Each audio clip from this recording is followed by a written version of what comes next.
Please like, subscribe, and comment. It really helps this channel. Welcome to the deep dive. Today, we're going deep into the world of the Soviet Union's dead hand system. Oh, yeah. Sometimes called perimeter. You got it. And this isn't, some science fiction thing. Right. This was a real system. Absolutely. Designed to unleash nuclear retaliation, even if Soviet leadership was totally wiped out. Yeah, the idea is fascinating and terrifying, right? A machine deciding the fate of the world. Oh, absolutely. Like, how did this even work? How would it know? Well, so the Soviets designed it to rely on these sensors that were constantly monitoring, for signs of a nuclear attack. Oh, okay. So we're talking like seismic activity, radiation spikes, disruptions in military communications. Gotcha. So if Dead Hand detected these signals and didn't hear back from leadership, it would assume the worst and launch a counterattack. Jeez, it's a doomsday machine, guaranteed. An insurance policy. Yeah. And an insurance policy. Yeah. The ultimate insurance policy. That's insane. The paranoia. Yeah, it's almost impossible to wrap your head around. I mean, to even consider building something like that. Yeah. It's, right out of Dr. Strangelove. So this dead hand system was a product of MBED. Well, it was part of the Cold War's most chilling doctrine. Yes. Mutually assured destruction, or MAD. Okay. It's a strategy based on this terrifying logic. Yeah. If both sides have enough nukes to destroy each other many times over, neither would dare strike first, right? Right. Because they know they'll be destroyed in return. So this system basically guaranteed that if the Soviet Union was obliterated, they would take everyone down with them. Exactly. Yeah. Guaranteed that retaliation would be automatic and devastating, even if there was no one left to give the order. So we've all heard about the Cold War and the threat of nuclear annihilation, right? But, of course. This just adds a whole other layer of fear to it. Oh, yeah, absolutely. It makes you wonder, could this Cold War relic still be out there today? That's the million-dollar question, right?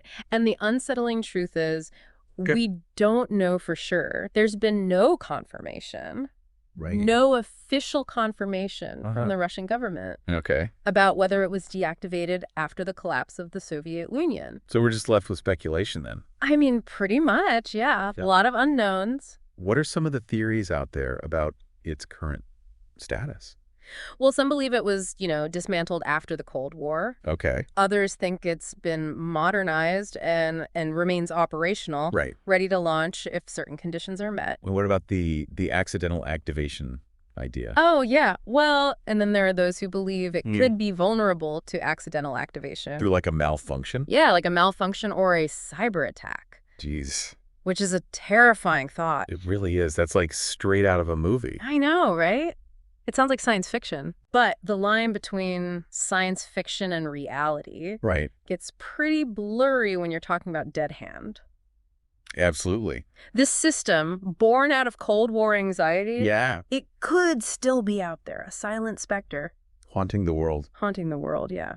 All right. So let's dig a little deeper into how Dead Hand actually worked. Okay. What kind of technology did they use? So imagine this vast network of sensors spread across the Soviet Union, constantly monitoring for any signs of a nuclear attack. Gotcha. These sensors were designed to pick up various indicators, like seismic activity. From the explosion? Yeah, from a nuclear explosion, radiation spikes, and disruptions in military communications. So it sounds incredibly complex. Yeah, it is. What kind of sensors are we talking about? No. Like, were they sensitive enough to differentiate between a nuclear explosion and, like, a big earthquake? Yeah, that's a great question. They likely relied on a combination of sensors, including seismometers, to detect the ground vibrations, air pressure sensors to detect the blast wave, and radiation detectors to measure changes in radiation levels. So not just one type. No.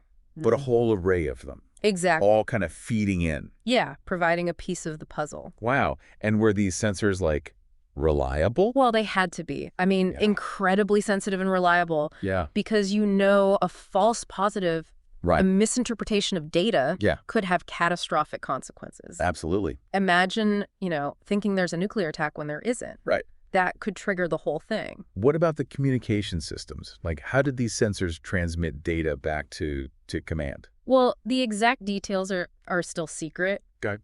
But it likely involved a combination of hardwired connections, radio transmissions, and possibly even satellite links. Really? All designed to ensure redundancy and resilience. So even if one communication channel was disrupted, the system could still function? Exactly. Wow.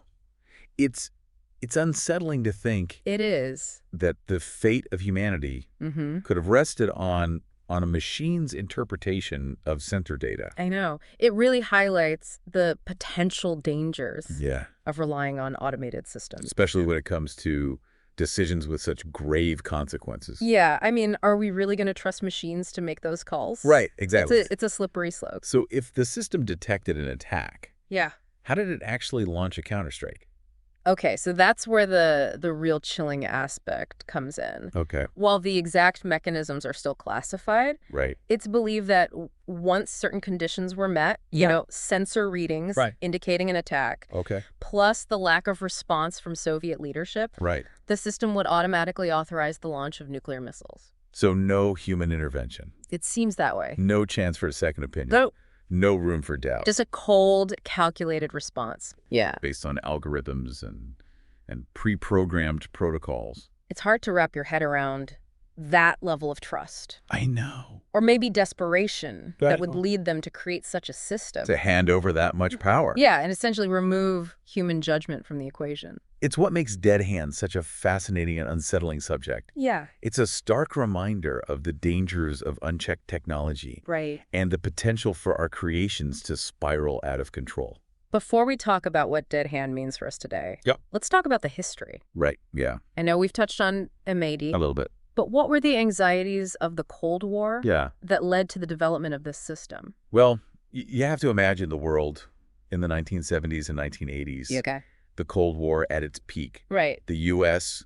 and the Soviet Union locked in a nuclear arms race. Yeah. Each side amassing these arsenals capable of unimaginable destruction. It was a time of constant fear, right? With the threat of nuclear war? Looming over everything. Absolutely, a constant shadow. But was there a specific event? Like a tipping point? You know, it wasn't necessarily a single event, but rather a culmination of factors. Yeah. The Soviets were really concerned about a decapitation strike. A decapitation strike? Yeah, a surprise attack by the U.S. Okay. Aimed at wiping out their leadership. So taking out the head before the body can even react. Exactly. Terrifying. And if successful, such an attack could cripple their ability to retaliate. Yeah. Leaving them vulnerable. So Dead Hand was their insurance policy. Yeah, you could say that. To guarantee that even in the worst case scenario, their nuclear arsenal wouldn't be neutralized. Exactly. It was a system designed to ensure that retaliation would be automatic and devastating. Even if there was no one left to give the order. Even if there was no one left. Chilling. It makes sense within the twisted logic of the Cold War. It does. It does. Dead Hand was a product of its time, you know. It's a reflection of the paranoia and fear that defined that era. Yeah. But the question remains, does this relic of the Cold War still pose a threat today? Yeah. And if so, what are the implications for global security in the 21st century? Those are questions. Big questions. We're going to explore in part 2 of this deep dive. Looking forward to it. But for now, we'll leave you to contemplate the reality of this Dead Hand system. What a system, and the lengths to which nations will go to ensure their survival. I know. Even if it means entrusting the fate of humanity to a machine. And what a chilling thought that is. It really is. A testament to the enduring power of fear and technology as both a shield and a sword. Well said. We'll pause here for now. Okay. But don't go anywhere. Sure. In the next part, we'll delve deeper into the theories surrounding Dead Hand's current status. All right. And explore its potential implications for the modern world. Sounds good. Welcome back. We were just discussing the Soviet Union's Dead Hand system. Right. Which, as we've been saying, could still pose a threat even today. It's a chilling thought to think that a system designed decades ago based on MAD might still be out there. Lurking in the shadows. Right. A silent specter. Capable of unleashing unimaginable destruction. It really makes you think about... It does. You know, the legacy of the Cold War and the threat of nuclear annihilation. A threat that never really went away. It didn't. Not entirely. But let's get back to Dead Hand. Okay. We were talking about the historical context. Right. The events that led to its creation. Yeah. You mentioned the Soviet fear of a decapitation strike. Right. Can you expand on that a little? So imagine you're a Soviet leader in the 1980s. Okay. The threat of nuclear war is a constant shadow. You're acutely aware that the U.S. has the capability to launch a surprise attack that could eliminate your leadership. Essentially taking out the head before the body can even react? Exactly. That's a terrifying prospect. It is. And if they were successful, it could cripple the Soviets' ability to retaliate. Leaving them vulnerable. Yeah. So dead hand was their insurance policy. It was their way of saying, even if you take us out, we'll take you with us. It's a chilling thought. It is. But it makes sense. Within the twisted logic of the Cold War. Right. Yeah, it does. But here's a thought. Okay. Could a system like dead hand Yeah. actually prevent a nuclear war? That's a complex question. Yeah. It's been debated for decades. Right. The logic of dead hand, and of Med-D more broadly, is that the sheer terror of total annihilation would deter any rational actor from launching a first strike. It's a terrifying equilibrium. It is. But one that, at least in theory, could prevent war. In theory, yes. But isn't the problem with Med-D and systems like dead hand that they rely on perfect rationality between adversaries? Exactly. And as we know, human behavior can be anything but rational. Especially under pressure. Especially under pressure. So miscalculations, misinterpretations, even accidents could throw off that balance. And lead to unintended consequences. And when you're talking about nukes, oh, absolutely. Even a small miscalculation can be catastrophic. Catastrophic. It's unsettling to think that something like dead hand, designed to prevent war, could actually end up triggering it. It's the paradox of deterrence. By creating systems designed to inflict unimaginable destruction, we might actually increase the risk of that destruction occurring. Exactly. So is there a better way? That's the question, isn't it? A way to move beyond this reliance on fear and annihilation. Yeah, it would be nice. Of the foundation of global security. A world without these kinds of threats. But let's get back to dead hand. Okay. We've talked about its history, its purpose, the logic behind it. The terrifying logic. But the biggest question remains, could it still be operational today? That's the question that keeps me up at night. Me too. Is there any evidence? Well, the Russian government has been very secretive. About dead hand's fate. Yeah.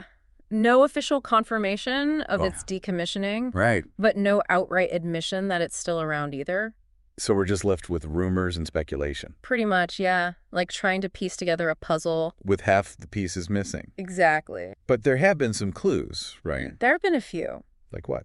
Well, in 2009, a high-ranking Russian general publicly acknowledged the existence of Perimeter. That's the official name for dead hand. And he even said it was being maintained as a backup system. Wow, that's chilling. It is. So at least as of 2009. Right. It was still on the table. It was. But what about today?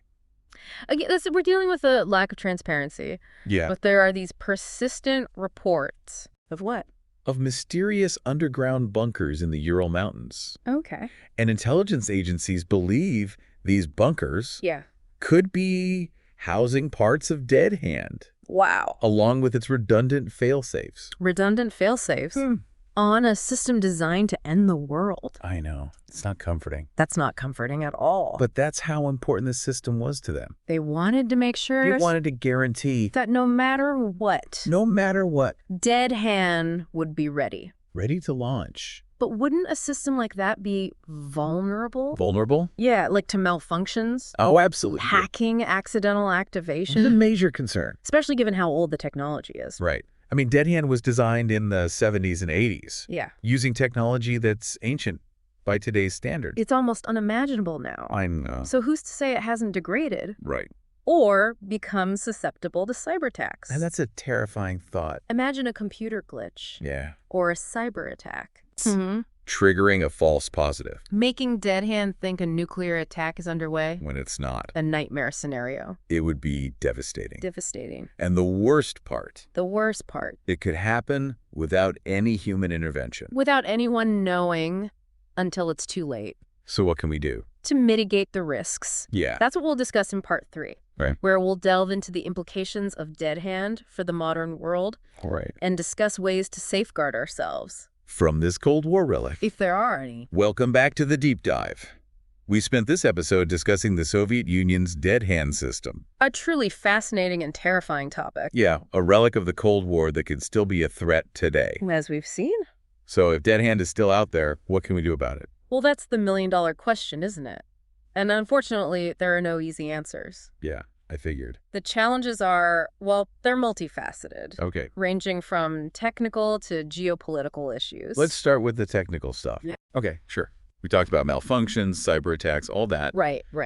Are there ways to, address those vulnerabilities? In theory, yes. Right. If we knew exactly where dead hand was and, its specs, Right. it might be possible to implement some safeguards. Like what kind of safeguards? Oh, enhanced cybersecurity measures or maybe even disabling certain parts of the system. So we'd have to actually get in there and tinker with it? Essentially. But that's assuming we even know where it is. Exactly. And that's the catch. The Russian government has been pretty secretive. Oh, they've been incredibly tight-lipped about dead hand. So even if we had the technical know-how, yeah, we wouldn't necessarily have access to do anything. It's a bit of a catch-22, you see. It is. It really is. And this isn't just a problem for Russia, right? No, not at all. This is a global problem. Absolutely. Yeah. It's a threat to all of humanity. So how do we convince them? That's the geopolitical challenge, to effectively address the risks of dead hand. Yeah. We need transparency and cooperation from the Russian government. Which doesn't seem likely right now. No, not in the current climate. It's frustrating because this affects everyone. I understand the frustration, believe me. But how do you convince a nation to reveal the secrets of their ultimate deterrent? It's a delicate dance, that's for sure. What do we do? Threaten them? No, nothing like that. Bribe them? Well, it's a combination of things. Okay. Diplomacy, maybe a bit of pressure, perhaps some incentives. Okay. We have to make it clear that the risks of keeping dead hand active, Yeah. they far outweigh any benefits. But we can't make them feel threatened. Exactly. It's a very complex diplomatic situation. No easy answers, like you said. Not at all. But the stakes are just too high to ignore this. I agree. So we need a technical solution. It would help, yes. But the real challenge is diplomacy. It's about international cooperation, building trust. Working together to address this shared threat. Exactly. Yeah. It's a reminder that in this interconnected world, global security depends on collective action. It's easy to feel overwhelmed by all this. I understand. The scale of it, the lack of easy solutions. But it's important to remember the human element in all of this. What do you mean? Well, it was human fear that led to the creation of dead hand. Right. The fear of annihilation. Exact. And human ingenuity designed it. Put it all together. And ultimately, it's up to us humans to deal with it. To find a way forward. Through collaboration and maybe a little wisdom. That's what we need. It's a reminder that technology is a tool. Yeah. And we decide how to use it. Control it. And how to prevent it from turning against us. This deep dive into dead hand. It's been quite the journey. It really has. A look into the dark side of technology. A reminder that our creations can have unintended consequences. It's been a fascinating and terrifying story. And it's not over yet. Not by a long shot. Yeah. We might not have all the answers. No, not yet. But we have to keep asking the questions. Absolutely. In an age of increasing global tensions and rapid technological advancement, and we safeguard ourselves from the unintended consequences of our own creations. That's a question for all of us to consider. Thanks for joining us for this deep dive into the dead hand system. Until next time, stay curious.